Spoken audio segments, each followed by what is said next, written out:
शुभांगाय मंगलाय महोजसे सिंहशैल निवासाय श्री नृसिंहाय मंगलम।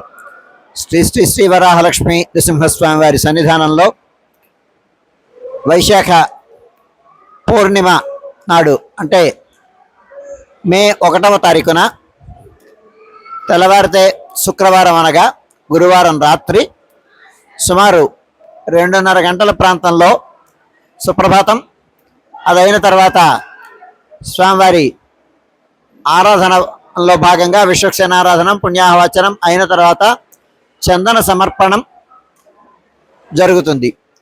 3 మణుగుల చందనాన్ని రెండవ విడత చందన సమర్పణం జరుగుతుంది. అంటే సుమారుగా 120 కేజీల గంధాన్ని స్వామివారికి సమర్పిస్తారు. అదైన తర్వాత విశేష ఆరాధనం అలంకరణం అయిన తర్వాత బాలభోగం నివేదనం అయిన తర్వాత మంగళాశాస్త్రం చేతమర గోష్ఠి చుట్టూ సన్నిధిలో మంగళాశాస్త్రం పూర్తయిన తర్వాత ఉత్సవమూర్తులు గోవిందరాజస్వామి వారు ఉభయదేవేరులతో ఆళ్వార్లతో ఆస్థాన మండపంలోకి వేయించేస్తారు.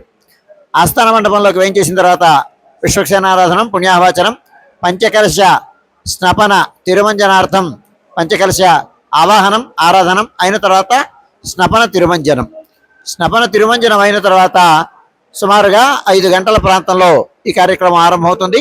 అదైన తర్వాత స్వామికి విశేష అలంకరణం అయిన తర్వాత ఆరాధనం శీతల నివేదనం అయిన తర్వాత సుమారు 6:30 గంటల ప్రాంతంలో స్వామివారిని మళ్ళీ ప్రధానాలయంలోకి వేంచేసి రాజభోగ నివేదనం అయిన తర్వాత సుమారు 7 గంటల ప్రాంతంలో సర్వదర్శనం ఆరంభమవుతుంది. ఈ 2వ విడత చందన సమర్పణం సందర్భంగా ఈనాడు అంటే 1వ తారీఖు శుక్రవారం నాడు సుప్రభాతం అలాగే ఉదయం ఆరాధనం అలాగే ఆర్జిత సేవలన్నీ రద్దు చేయబడతాయి. భక్తులు గమనించవలసిందిగా మనవి చేస్తున్నాను.